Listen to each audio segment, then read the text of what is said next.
Hey everyone, welcome back to the Foundry by Forge College. I'm your host, and today we're basically putting on our detective hats for a brand new explainer.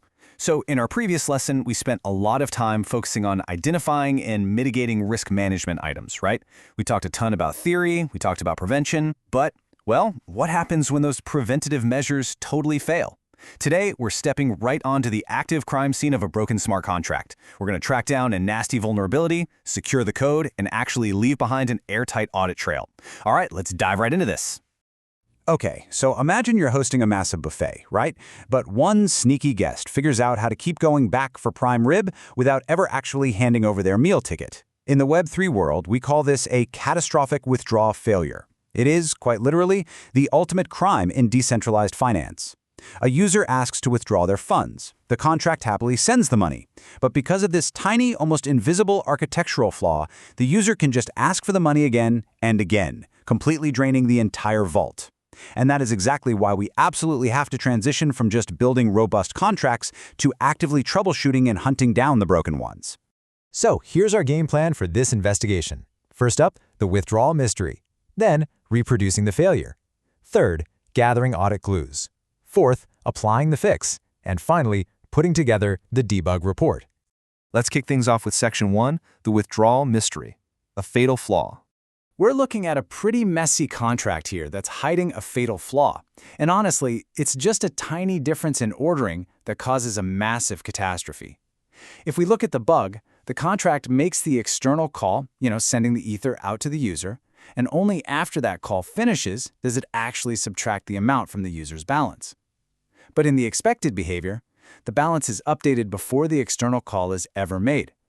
By updating the state too late, the vault door is basically just left wide open while the money is in transit. So the crucial point here is that this exact ordering mistake leads to something called reentrancy. It's kind of like an Ocean's 11 style casino heist.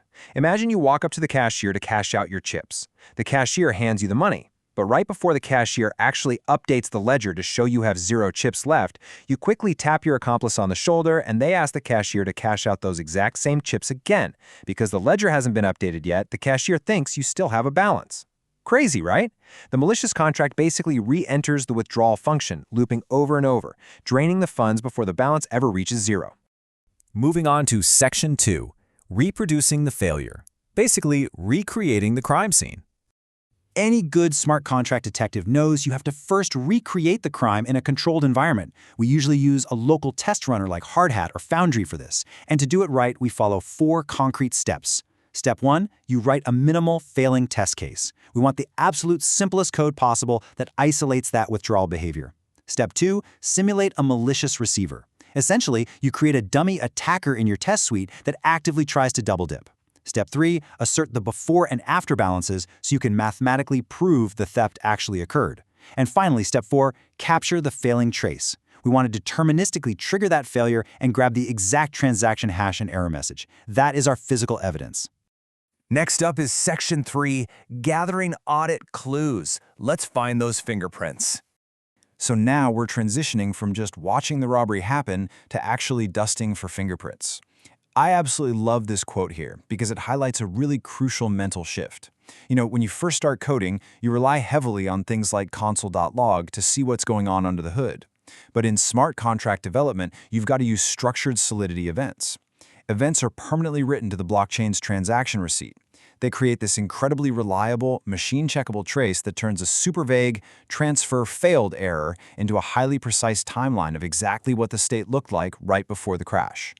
Let's look at exactly what goes into this trace. You want to emit a new pre-state snapshot event. Let's just call it withdraw attempt. Right before the funds are moved, this event should capture 3 absolutely critical variables. First, the message sender, like who is actually asking for the money. Second, the amount. How much do they want? And third, the pre-balance. What was their exact balance the millisecond before this transaction started? If a transaction reverts or gets exploited, this event is literally your black box flight recorder. It tells you exactly when and where the state went wrong. All right, Section 4, applying the fix. It's time to bring some justice. Okay, we have our evidence, we know exactly how the exploit works, so let's bring some justice to this code base. Now, in the learning programs at Forge College, debugging isn't just an afterthought. right? We treat it as a core survival skill. Because if you can't fix a broken contract, you definitely can't secure a protocol. The foundational pattern that completely neutralizes our bug is called checks, effects, interactions, or CEI for short.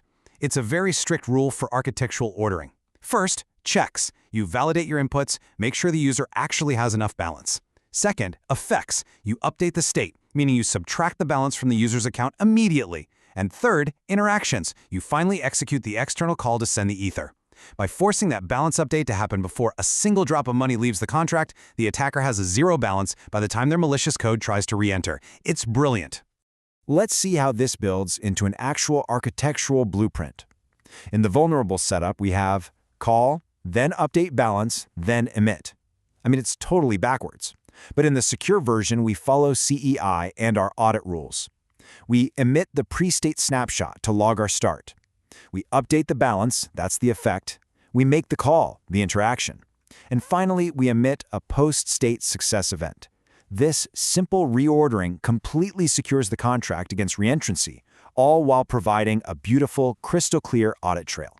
To help you out in your own investigations, let's map out some specific failing symptoms you might see in your test runner directly to their root causes. So if you see a transfer failed revert, it's highly likely the recipient's fallback function failed, or maybe it just ran out of gas.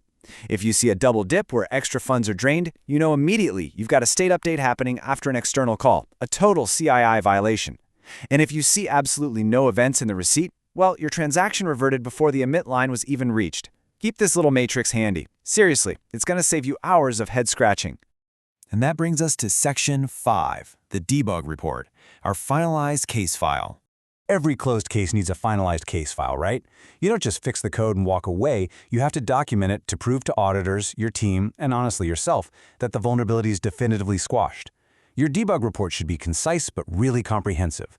It needs to include 4 key things: the failing test output showing the original exploit, the before and after event traces we captured with our withdraw attempt events, a code diff summary showing exactly which lines were reordered to enforce that checks effects interactions pattern, and finally, the passing test evidence. By the way, if you're building a capstone project, this exact artifact is absolutely essential for proving your integration is secure. So I want to leave you with this somewhat provocative question to ponder.